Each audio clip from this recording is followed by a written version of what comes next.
I should probably say Kriya Shema. Shema Yisrael Adonai Eloheinu Adonai Echad. Hey Cheve, what's going on? Welcome back to Babylon Talmud. Today we're studying Daf Tes Zayin of Masechta Shabbos, Daf 16. Now, Daf Tes Zayin is pretty technical. It is certainly pretty technical. But there are some important maskanas over here regarding walls, right? So we're really, by the end of the day, we're pretty much going to have all the different possibilities when it comes to walls and what the halacha is. So I guess that's good, but it's definitely going to be a technical journey. Now also so that, in terms of like parutz ke'omed and all that kind of stuff, we're going to do that basically around the context of the machlokes of Rav Papa and Rav Huna Bar Yeshua that we began with yesterday in terms of a wall that has equal parts space and wall. And then we get to a new Mishnah on Tezayin Amud Beis, which starts talking about when you build up a wall out of rope that is spaced less than 3 tfachim from each other. Kind of like you see sometimes on sukkahs on the bottom, you'll see like some straps kind of wrapped around. So that is from this Mishnah on Tezayin Amud Beis. That is what we have in store for us. Let's get started. So we're on Tezvav Amud Beis, 2 lines from the bottom. Tashma Shayara Shechansa Babika. A caravan that made camp in an open field. Vikifua Bigmalin, and they surrounded the camp with camels, Beuchfos, with saddles, Ba'avitin, with pillows that they put under the saddle, Bashlifen, with like boxes of sorts, Bikonim, reeds, Bikolchos, with like stalks of vegetables. Alright, I guess they found whatever they could. I guess they wanted to make a wall, and they're just like, what the heck, whatever we can, we're gonna put around this area so we can create a makeshift wall so that we can carry stuff. Metatlan Besocha, so you're allowed to carry in there. As long as between each camel you do not have a camel's worth, as long as you do not have a saddle's worth between saddles, and make sure you don't have between these pillows a pillow's worth. So it seems like a kasha on Rav Papa, right? Just a refresher about who says what. When it comes to equal parts, space and wall, right? So for example, if you have like an amma of wall, an amma of gap, an amma of wall, an amma of gap, and so on and so forth in that pattern. So Rav Papa says that's acceptable. Rav Huna Bar Yeshua says it's unacceptable. So what we seem to be saying over here is make sure that you do not have an equal space, let's say between each camel or between each saddle, do not have its own space, i.e. it sounds like it would be a problem if you have equal space, wall, and gap. So the Gemara answers, nah, no proof. What this Brisa is saying is that if there's more gap than wall, right? Meaning, if there's enough gap so that this piece of wall, or in this case a saddle, would be able to just easily slip in and out, i.e. it's not exactly a tight fit, it's not a snug fit, rather there's enough space there for this saddle to slip in and out of that space, so then that would be a problem, i.e. if it's parutz mubala omid, there's more space than wall, there's more gap than wall. Tashma. Now this is when we start getting into the nitty gritty about mechitzas, about walls and gaps. Tashma, come in here. Nimtzeis ata omer. So this is a Mishnah in Kilayim, and it's in the context of Kilayim, and it says that from this we could say, Shalish midos b'mechitza. There are 3 sort of groupings that we could say when it comes to mechitza. Kolshu pachas mishlosha. So if the mechitza, if the wall is less than 3 tfachim wide, tzarich shelo yeh ben zeh lezeh shlosha. So be careful to make sure that you do not have 3 tfachim of space between them, right? So if each piece of wall is less than 3 tfachim, make sure that you do not have 3 tfachim of space between them. Now, as long as there is less than 3 tfachim of space between them, well then it's fine, even if there is parutz muba ala omed. Even if, let's say you have as Rashi points out, like let's say like 2 finger breadths worth of wall and then 2 tfachim worth of space. So you have a lot more gap than you have wall, but that's fine since, imagine you have like a kana, like a reed. Take like a little reed pole and you stick it up, and then less than 3 tfachim away you stick up another one, you build a wall like that. So here it's parutz muba la'omed. However, since the space is less than 3 tfachim, that's fine because we say lavud, and we say kedei shelo yizdaker agdi bevas achas. Since a gedi cannot go through it, it's too small, right? Because we've seen that even in the context of lavud, particularly let's say according to Reb Shimon ben Gamliel, we saw Reb Shimon ben Gamliel says that lavud is 4 tfachim, and we said that, however, if there's a wall going down and it's, let's say, 3.5 tfachim from the ground, even Reb Shimon ben Gamliel would say, even though it's lavud, still it would be a pasul wall because a gedi can fit under there. So the point is that, even if we say lavud, still, if a goat can like walk through it, so then it would not be a kosher wall. But we're saying that, as long as it's less than 3 tfachim, goats would not be able to walk in there, and we can say lavud, and that's fine, right? So as long as there's less than 3 tfachim of space between the pieces of wall, so then we would say lavud, and it would be completely fine, even if we're just talking about like little, poles of reeds or whatever, and it's going to be parutz muba la'omed, it's fine since these gaps are each less than 3 tfachim. Chaver, let's go weiter. Kol shu shlosha, okay, now, what if the wall, these, bits of wall are 3 tfachim?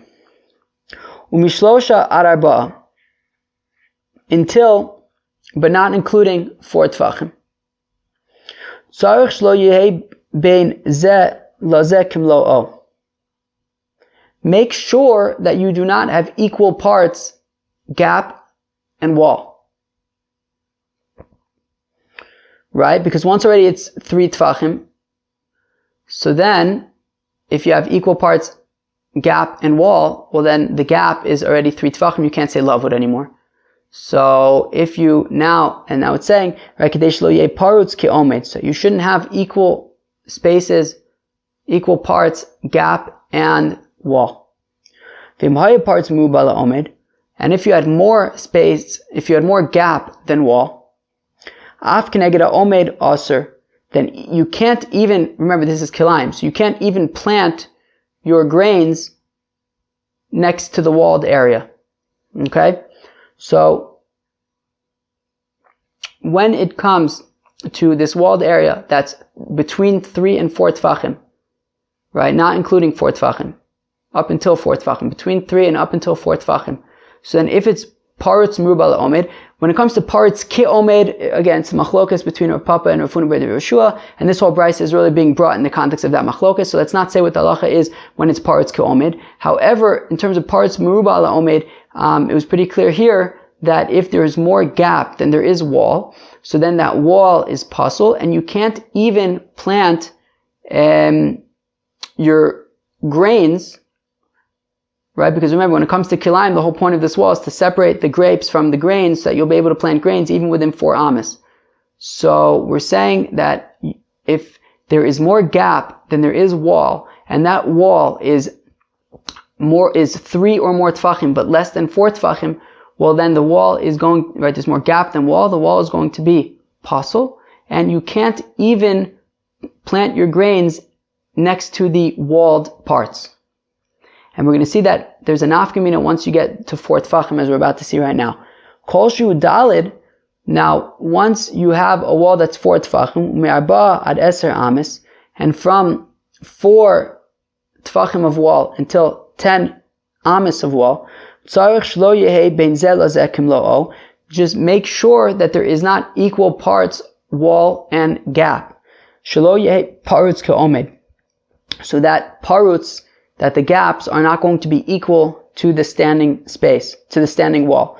V'imhaya parutz ke'omed, and if there were equal parts, gap and wall, keneged ha'omed mutter, so then you are permitted to plant by the walled off area.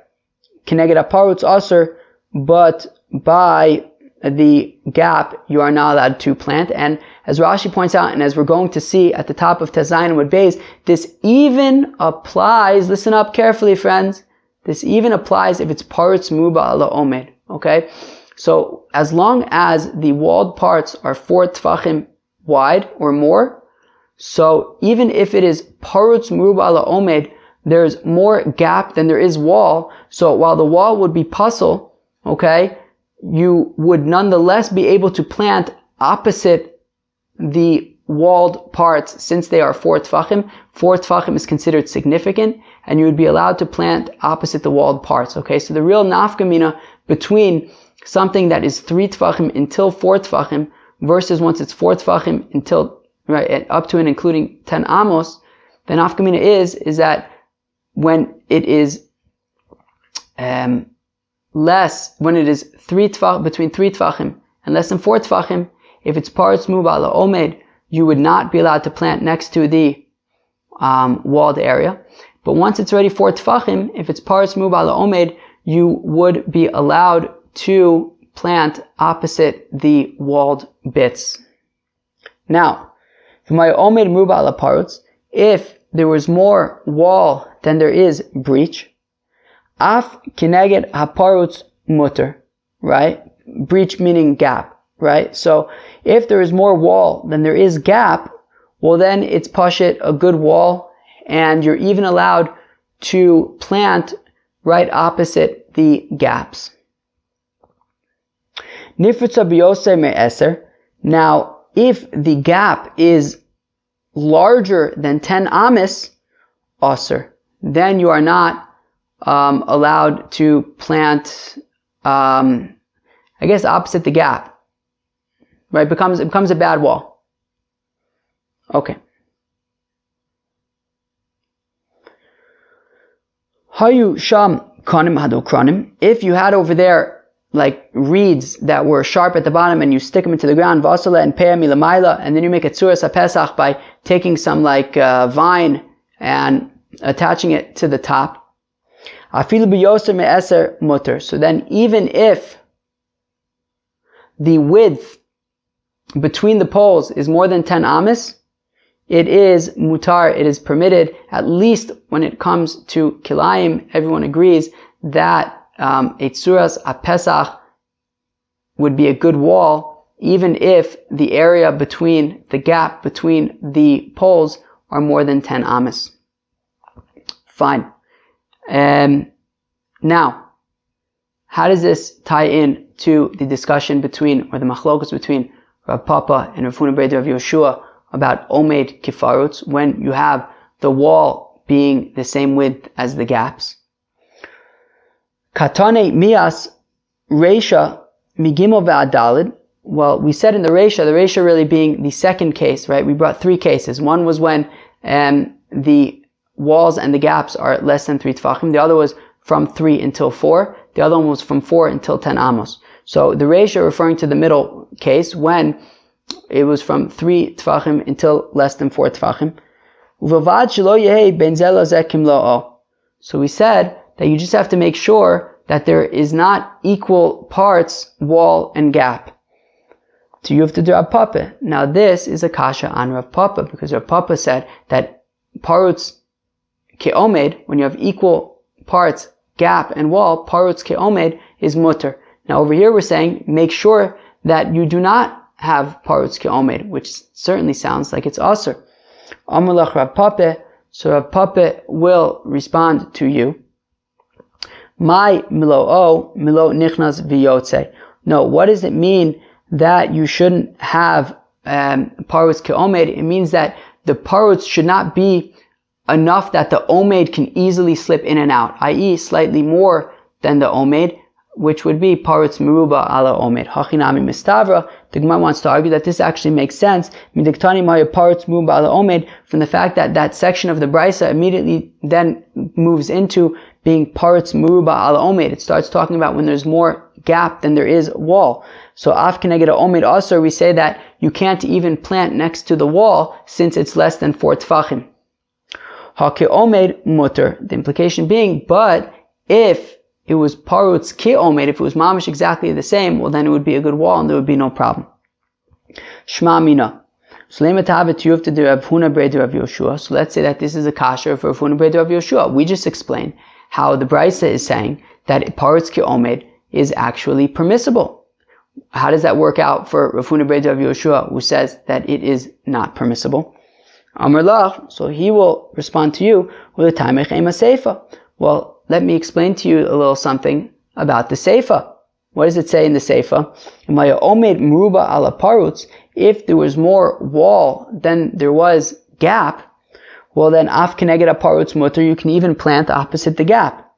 Hakifarutz also, implying that, but if they were equal parts wall and gap, it would not be allowed. So, nu chevra, what does the Gemara say? The Gemara says, Seifa kasha l'Rav Papa. So the Seifa is a headache for Rav Papa, where it says that when there's more wall than gap, it's permitted, implying that when it's equal parts, it's not permitted. Reisha kasha l'Rav Huna bar Rav Yehoshua. The Reisha is a headache for Rav Huna bar Rav Yehoshua because it says that when there's more gap than wall, it's a problem, but equal parts would be permitted. Seifa l'Rav Papa lo kasha. However, Rav Papa will explain that really the Seifa, the later part of this brisa, which says that when there's more wall than gap, it's permitted, implying that when it's equal parts, it's forbidden. Lo kasha, Rav Papa has no problem with that. I did the tani reisha parutz murba ala omed, since the reisha, right, the first part of the brisa, i.e. the part that's talking about from when the wall is from 3 tfachim until less than 4 tfachim, it says over there that it's talking about that if it's parutz murba ala omed, if there's more gap than there is wall, so then that's a problem. And that one's literal, implying that when it's equal parts, then it would be permitted. Since that part was necessary, so in the Seifa we also say, Tana Seifa Omed Muba ala Parutz, so it also talks about for consistency, since the Reisha talks about Parutz Muba ala Omed, the Seifa talks about Omed Muba ala Parutz, but that one isn't, to be taken literally to say, but if it's equal parts, then it's Aser. No, the one to be taken literally is the Reisha.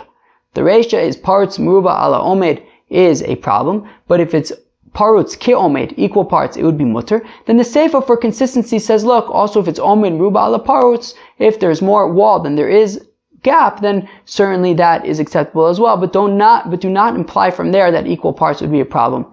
No way, no how.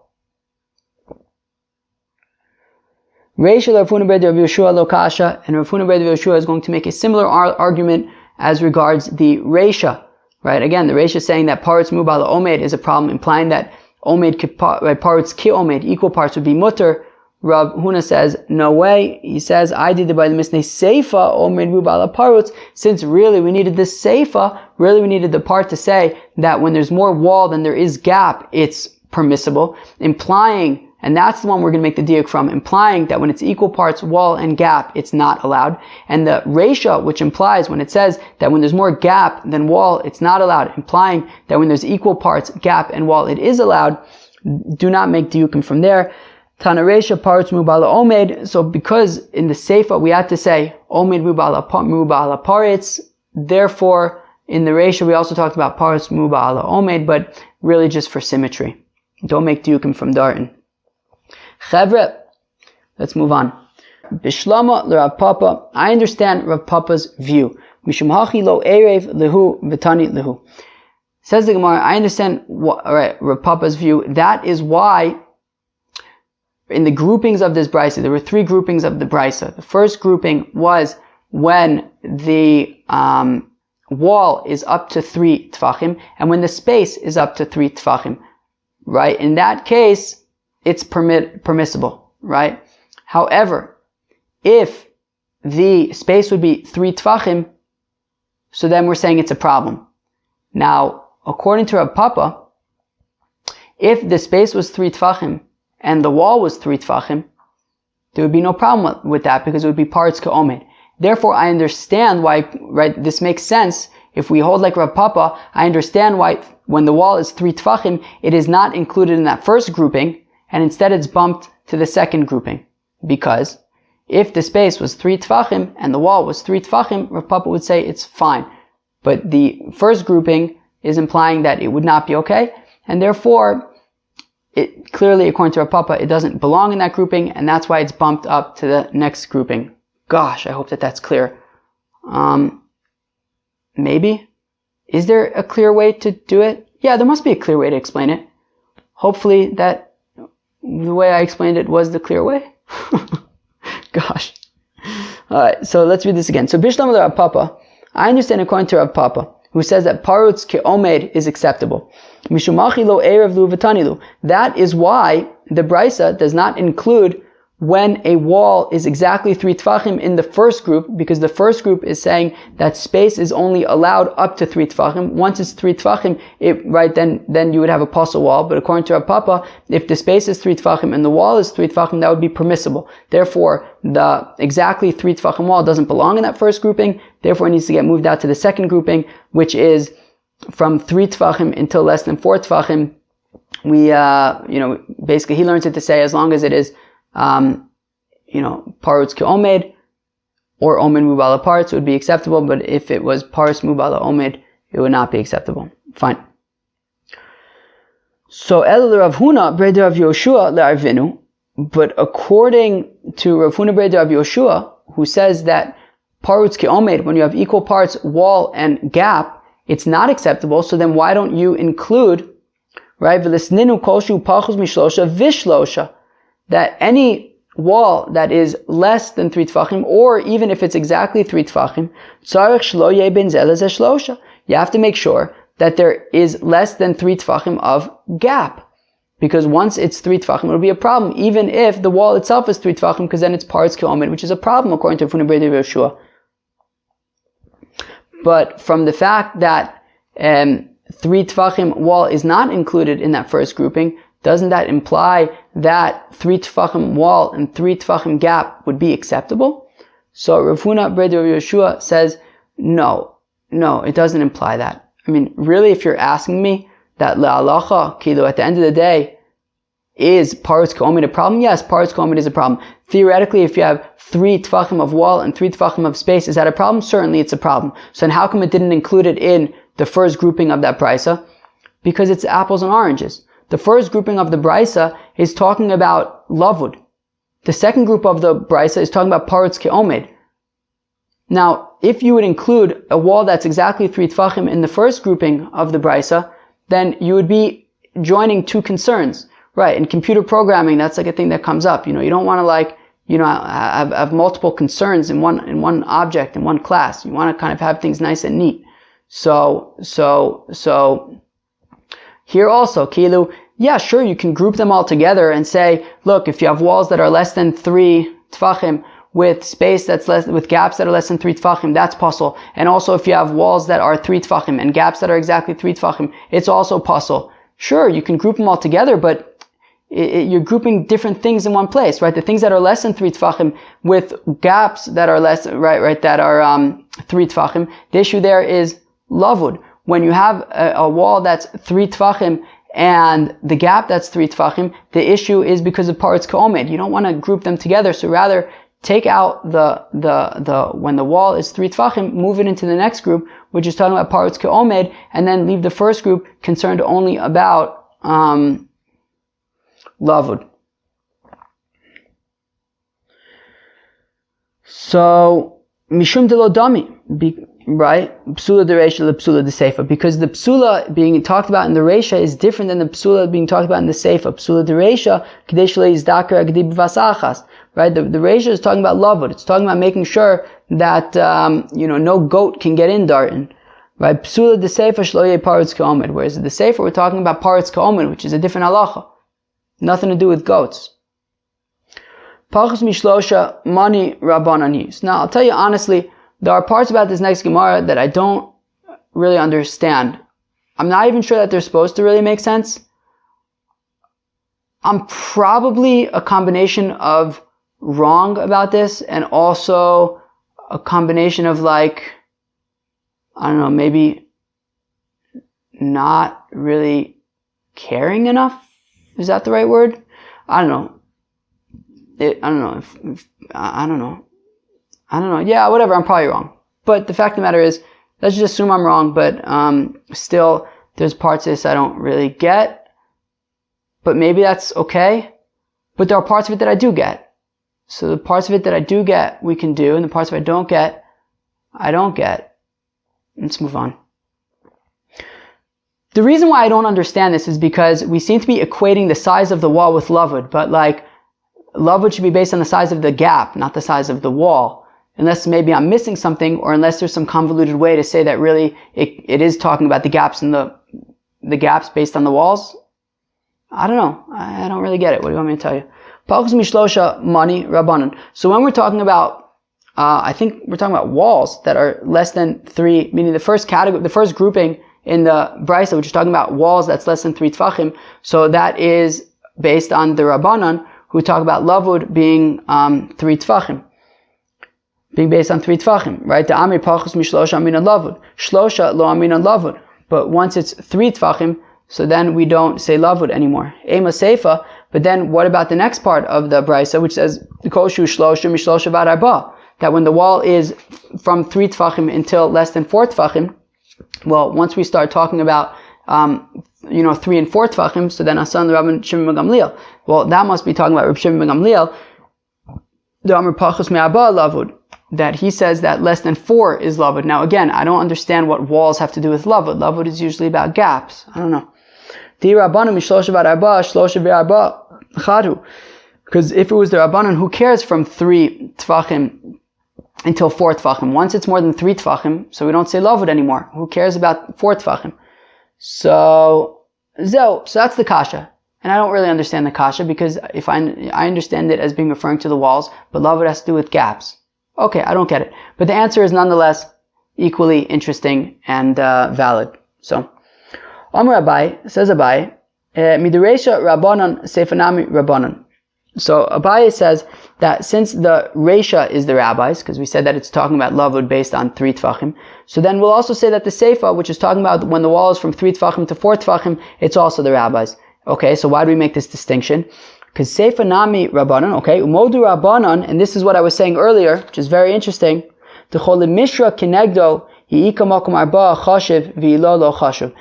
when it comes to can you plant kilayim, can you plant grain on the other side of this wall, so even if it's parutz meruba ala omed, even if there's more gap than there is wall, if that wall is 4 tfachim or more, you can plant next to it. But if it's less than 4 tfachim, i.e. if it's from 3 until 4 tfachim, then if it's parutz meruba ala omed, then you would not be allowed to plant opposite the wall. And that is why we needed the separate category of from 3 tfachim until 4 tfachim. To say that there's a difference between 4 tfachim and up and less than 4 tfachim, which is, since 4 tfachim is considered chashiv, you can actually plant next to it. Even if it's paras mubal or omed, you could plant opposite the wall. Rava Amar with the Sefer Rabbi Shimon ben Gamliel, Reishanami Rabbi Shimon ben Gamliel, says Rava that no, actually the entire Brisa is Rabbi Shimon ben Gamliel. V'chi Amar Rabbi Shimon ben Gamliel Aminan Lavud, that when Rabbi Shimon ben Gamliel says that we say Lavud, Hanimida Lemaila Ba'lamata Hava Le Kimchiza Shagdayim Bokinba Lo Aminan Lavud. That what Rabbi Shimon ben Gamliel is saying is that when we say Lavud, it's only above. So for example, if you have like a korah that doesn't exactly reach the other end, so as long as it's within 4 tfachim, you could say Lavud. But when it comes to like lower down, and we're talking about goats being able to get through the wall, so then we won't say Lavud if a goat can get through. Fine. Tashma, come in here. Defanos halalu shrubam psachim v'chlonis. We had this brisa the other day. If you have a wall, that most of the wall is comprised of doors and windows, mutter, well then it's a good wall. As long as there is more wall than there is gap. How could that possibly be that we're talking about the majority of the wall is doors and windows, and yet we could possibly say that there's more wall than there is gap? Mutter. No, rather what it means is that even if there's a lot of doorways and windows, you can, it's still a good wall. As long as there's more wall than there is gap. Which certainly sounds like, well, there needs to be more wall than gap, but if it was equal parts, it would be also tiyuvta de Rav Papa tiyuvta. Well, here we have a brisa against Rav Papa, and that's pretty clear. Nonetheless, the halacha is like Rav Papa. Tiyuvta ve'uchsa? One second, we just disproved Rav Papa from a brisa, and yet we're saying that the halacha is like him? Yeah, it is. Because our Mishnah has a diuk like him. Super interesting, right? The Tanan, as we learn in our Mishnah, lo yeyu pirzos yuseros ala binyan Hokavinyan mutter. That we said in our Mishnah that when it comes to like the saddles and things like that, when they're making their camp, you have to make sure that there shouldn't be more gap than like saddles and stuff, which implies that if they were equal parts, then it would be mutter. And super interesting, meaning you have a brisa that's against Rav Papa, and you have a Mishnah that there's a diuk that it's like Rav Papa. So, well, I would guess it was a diuk in both of them. But so we'd prefer the diuk from the Mishnah over the brisa, which is very interesting in terms of like the relationship between the sort of clout, the weight that we give to a Mishnah versus a brisa. Right, Mishnah is certainly the higher level over here, and if we have a Mishnah supporting Rav Papa and a brisa against Rav Papa, we will prefer the Mishnah supporting him. That and therefore we're going to paskin like him. Says the Mishnah, Makifin shlosha chavalim zeh l'mayla mizeh v'zeh l'mayla mizeh. So what you can do is, let's say you have 4 like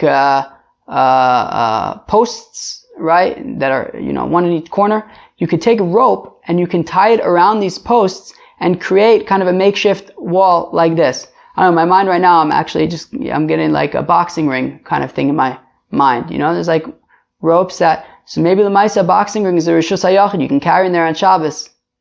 Good to know.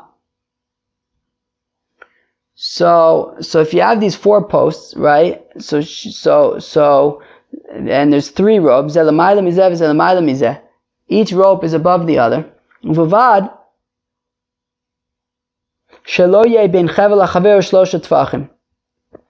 As long as between each rope there's less than 3 tfachim, so you could say lavud.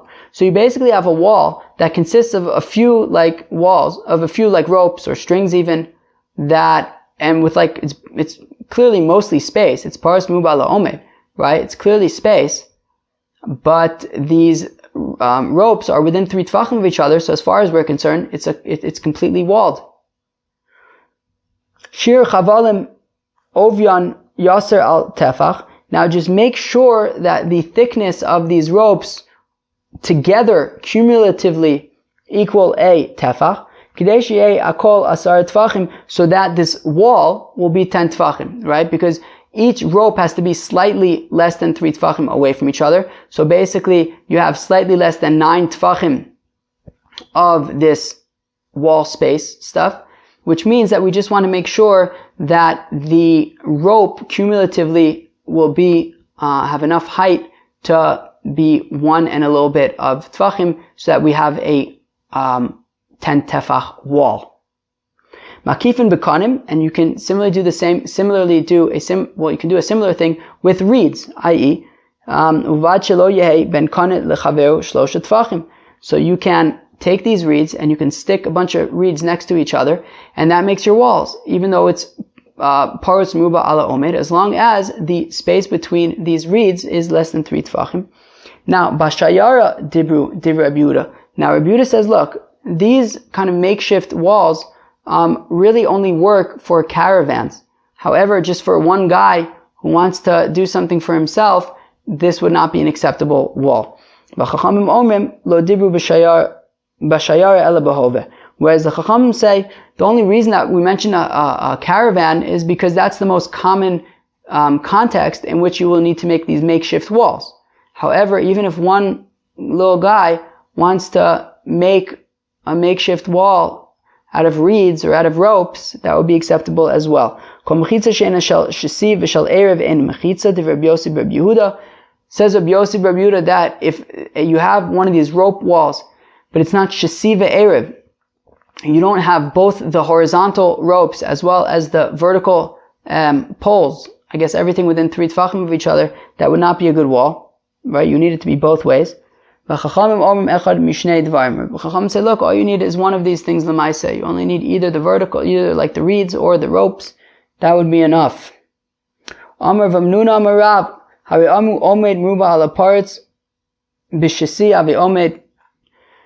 So Vamnuna says in the name of Rav that when you have omed meruba al haparutz b'shesi, i.e. with vertical walls as opposed to erev, which would be horizontal walls. So if you have omed meruba al haparutz, kilu, regular case, you have a bunch of walls, you have a bunch of gaps. As long as there's more wall than there is gap, as we know, that is a good wall. Fine. Rav Nuna wants to know, what about when we're talking about height, right? Meaning, if you have some wall that's at least 10 tefachim tall, and I don't know, it's 5 tefachim wide, and then you have some gap that's 4 tefachim wide, and then some more wall that's 5 tefachim, 4 tefachim, etc. So it's omed meruba ala parutz. So that is a good wall. What Rav Nuna wants to know is, what about horizontally? What if you take some, I don't know, wall, and you lie it down on the floor, and then you have some gap, and then you lie some more wall on top of that gap magically, and it doesn't, you suspend gravity for a little bit, let's say, and so you have some wall lying on the floor, some space, and then your gravity ignoring wall on top of that. So if between the gravity defying wall and the wall that's lying on the ground, in between there's some space, do we say that as long as it's omed meruba ala parutz, that there's more wall than there is space, that would be a good wall as well? That is what Rav Nuna wants to know.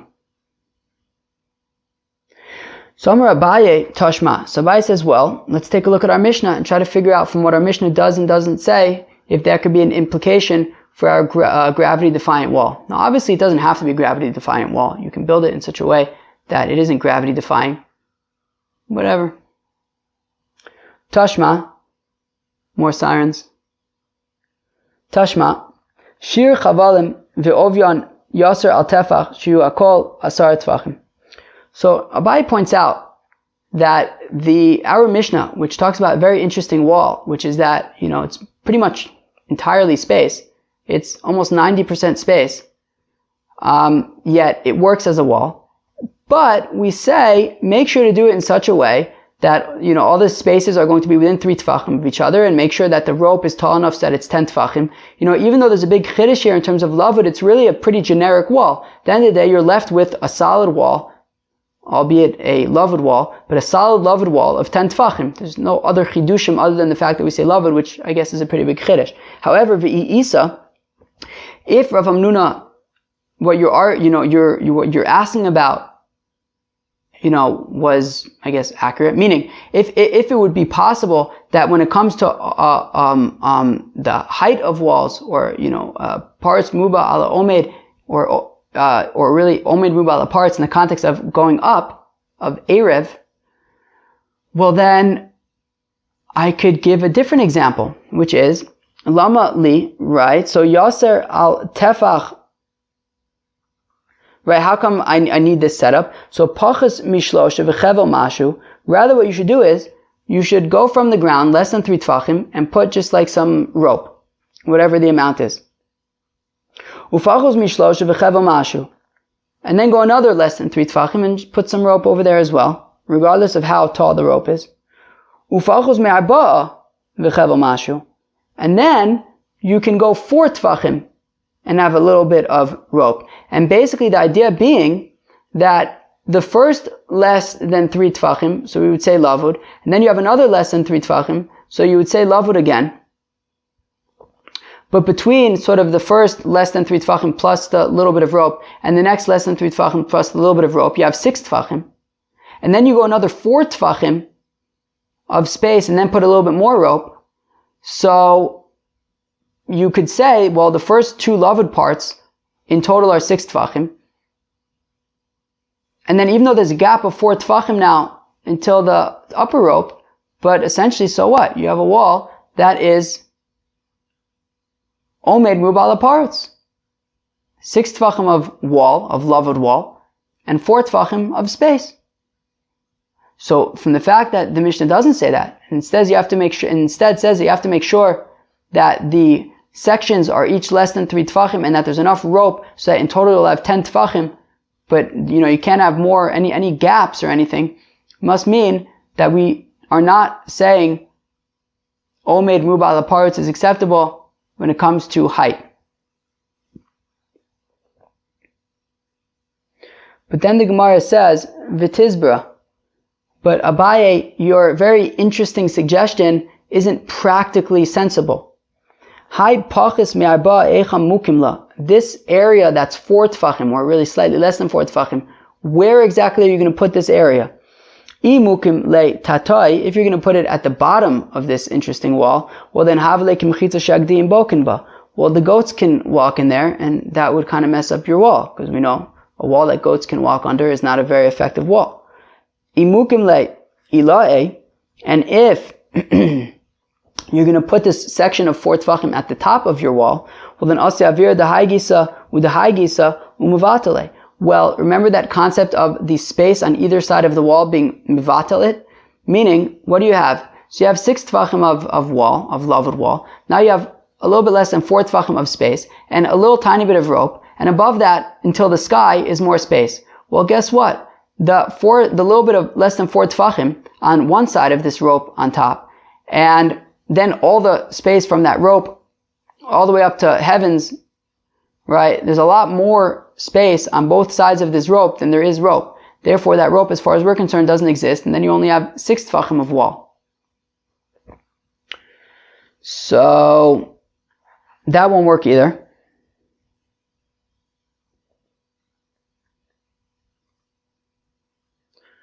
Imukim le b'mitzae, and if you put this gap of less than 4 tfachim in the middle, well then, havle omen rubal aparitz, then sure, you'll have more wall than you'll have space, because you have the 3 tfachim on the bottom and the 3 tfachim on top, which is 6. But mishtei ruches, they're only, it's only omen rubal aparitz when you join together the sections on either side of this gap. Shmas mino omen ruba ala parts mishtei ruchos havi omen. What would we infer from there? That omen ruba ala parts mishtei ruchos is acceptable? No, the assumption seems to be that it's not acceptable, so you can't say that either. So Ela Rav Hamnuna hachi kami ba'ile. This is what Rav Hamnuna is asking. What if you take a mat, and the mat is 7 tfachim umashu, and a little bit more, so basically a tiny bit more than 7 tfachim. V'chakak ba gimel. And then you kind of cut out 3 tfachim's worth. So what are you left with? So you're left with, right, v'shavak ba'arba, umashu. So what you're left with is, so from the top of the mat, you have 4 tfachim of mat. Now you had cut out 3 tfachim, but you had left a little tiny bit at the bottom. V'ukme b'pachas migimel, and then you dangle it, you hang it within 3 tfachim of the ground. So basically what you have now is you have, because it's within 3 tfachim of the ground, so you have lavud, so you have 3 tfachim of height of a wall. Now you have a gap of 3 tfachim that you cut out. Then you have another 4 tfachim of wall. So in total it's 10 tfachim of wall. 3 of it is gap. So you have omen rubala parts. So I think that the assumption of the Gemara is that that would actually be acceptable. Now it says Rav Ashi says that actually Rav Hamnuna is talking about if you have a wall that has some gap on the bottom, just a regular old mechitza tluya, some wall, but there's more than 3 tfachim of gap at the bottom. So Kedebai Minei, Rav Tavla Meirav, like Rav Tavla asked Rav, Mechitza Tluya Ma'ushatate Bechurva, if you have like a dilapidated building and there's a wall, but the wall is missing some space at the bottom, can we consider it a good wall? Amle ein Mechitza Tluya Materes El B'mayim. Rav said a Mechitza Tluya, a wall with some gap at the bottom, only works when it comes to water. Kalu Shekelu Chacham B'mayim, it's a special kula that the Chacham made for water. Otherwise, you have to be concerned about the little goaties walking under the little wally. Makifim b'kanim v'chulei. The Mishnah had said that you're allowed to, surround this. You can make like a Rosh Hashanah with this fancy wall with like spaces and stuff, using lavud hack. Now, Rav Yehuda had said that this only works for a caravan. It doesn't work for individuals. So b'shayara in b'yachid lo, is this really true that Rabbi Yehuda says that it works for a caravan, it doesn't work for individuals? V'atanya, but we learn in a brisa. Rabbi Yehuda Omer, says Rabbi Yehuda, kol mechitzas Shabbos, when it comes to mechitzas on Shabbos, okay, i.e. like constructing Rosh Hashanah, lo itiru li yachid yosem beis ha'asayim.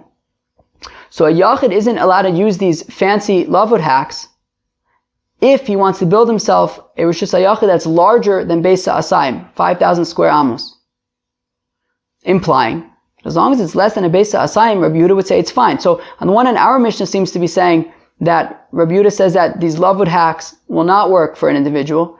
Yet we have a brayso that says that Rabbi Yehuda has no problem with it as long as it's within Beis Asayim. So Kedam Rav Nachman v'Teimer Rav Beva bar Abaye. So the Gemara answers, well, it's like Rav Nachman. Some say Rav Beva bar Abaye said, Lo nitzcha eliten loen kol tzarkan. That when the Mishnah is saying, right, so hachinami liten loen kol tzarkan. That when Rav Nachman and some say Rav Beva bar Abaye answered in whatever context that we're about to see in a minute, they said that it's talking about kedei liten loen kol tzarkan. So here also by Rabbi Yehuda it's talking about kedei liten loen kol tzarkan. What does that mean? It means that when Rabbi Yehuda in the Mishnah says that individuals would be unable to use these lavud hacks, it means to give them all of their needs. Meaning, if for whatever reason these people needed to construct for themselves this Rishus HaYachid larger, right? Meaning, for whatever reason their needs required that they make a Rishus HaYachid larger than Beis Asayim, well, then Rabbi Yehuda says it would not work. However, as long as it's less than that, it would be acceptable. Where did Rav Nachman v'Teimer Rav Beva bar Abaye talk about this so-called tzorkan thing? Ahad etnan, on that which we learned in the Mishnah. Kol mechitza she'ena shel shasi ve'erev ena mechitza de Rabbi Yosef bar Yehuda. Rabbi Yosef bar Yehuda says that a Mishnah needs to be shasi, not a Mishnah. A wall needs to be shasi and erev. It needs to have. I think it's talking about like kilo. If you want to do these lavud hacks, it would have to be horizontal and vertical. Did Rabbi Yosef bar Yehuda really say this? We learn in the brayso that both a caravan and a individual are able to make a wall using lavud hacks, just like a horizontal rope around the posts, lavud hack wall. So then what's the difference between an individual and a caravan? Yachid nosn lo beis asayim, shnaim nosn lo beis asayim. That both an individual and two people, they can use this lavud hack until two sa'asayim, a beis asayim. Gimel naisu shayara. Now once you have three people, they are considered a caravan. V'nosn loim beis sheish. Divrei Rabbi Yosef bar Yehuda, and we can give them up to 6 sa'as of space. Whereas the Chacham say no, whether it's an individual, whether it's a shayara, you can give them as much space as they need. As long as there's not going to be any Beis Asayim with that's not being used at all. But as long as they need the space, they can use this lavud hack for as large as they want. So on the one hand, Rabbi Yosef bar Yehuda in our Mishnah seems to be saying that you have to have, shasi and erev, kind of a proper wall. Yet he seems to also be saying that Yachid, one person, 2 people can have up to Beis Asayim, 6 people can have this lavud hack. 3 or more people can have this lavud hack until 6 sa. So Rav Nachman v'Teimer Rav Beva bar Abaye lo nitzcha el liten loen kol tzorkan. Rather, the difference is in terms about kol tzorkan. If they need, can you allow them if they need more space than that to use a lavud hack? So Rabbi Yosef bar Yehuda says no, you cannot. Rather, it goes based on the rules of 1 or 2 people have until Beis Asayim, 3 people have up until 6 base of 6 sas, and that's that. Chevra, that was daf. We're going to stop here, and that was I think we have enough to think about. That was daf Tes Zayin of Masechta Ayruvin. Let us do some review. I think that really one of the great things about this daf is that it really goes into all the nitty gritty about walls and what the halachas of walls are. So let's go into that. So when it comes to walls, so the maskana, what we can say is that parutz murubal omed. When it comes to when you have more gap than wall, okay? So if the gap is less than 3 tfachim, i.e., you could say lavud, well then even if it's parutz murubal omed, for example, if you have reeds and you take reeds and you stick them into the ground, as long as they're within 3 tfachim of each other, then we could say lavud, and it's a good wall, even though it's paras murubal omed. Now, if the gap is more than 3 tfachim, and it's paras murubal omed, it's a problem. Okay? However, when it comes to kilayim, there's something interesting, which is, if the size of the wall, if the width of the wall is 4 tfachim, well then even if it's paras murubal omed, you could still plant opposite the wall. However, if it's less than 4 tfachim, you cannot plant opposite the wall. Now, when parutz is equal to omed, parutz ki omed, So then we have the machlokas between Rav Papa and Rav Huna ber Rav Yehoshua. Rav Papa says that it's mutter. Rav Huna ber Rav Yehoshua says that it's aser. When you have omein meruba ala paritz, when you have more wall than space, well then it's a good wall. However, if the gap is more than 10 amos, well then it's a problem. And if you have a tzuras ha-pesach, then at least when it comes to kilayim, everyone agrees that it can even be wider than 10 amos. When it comes to Shabbos, we saw the other day, it's machlokas between Rav and Rabbi Yochanan and Rish Lakish. So that was in terms of walls and stuff. Then we moved on to the new Mishnah and we started talking about, well, that was in terms of like parts, mubal omed and stuff. Now we talked about constructing an interesting wall out of rope that's within 3 tvachim, of each other. And we said that would be acceptable. And then we had different opinions about Rabbi Yehuda and the Chacham, Rabbi Yossi, Rabbi Yehuda. Rabbi Yehuda says that you'll be allowed to do these lavud hacks up until a beis sa'asayim for an individual. Rabbi Yossi, Rabbi Yehuda says that for 1 or 2 people, you can do it up to a beis sa'asayim, but 3 or more people, you have up until 6 sa'as. And the Chacham say even with 3 people, you can even have more, as much space as they need, as long as there's no 2 sa'ah, a beis sa'asayim of empty, unused space. Cheva, have a great day. Peace.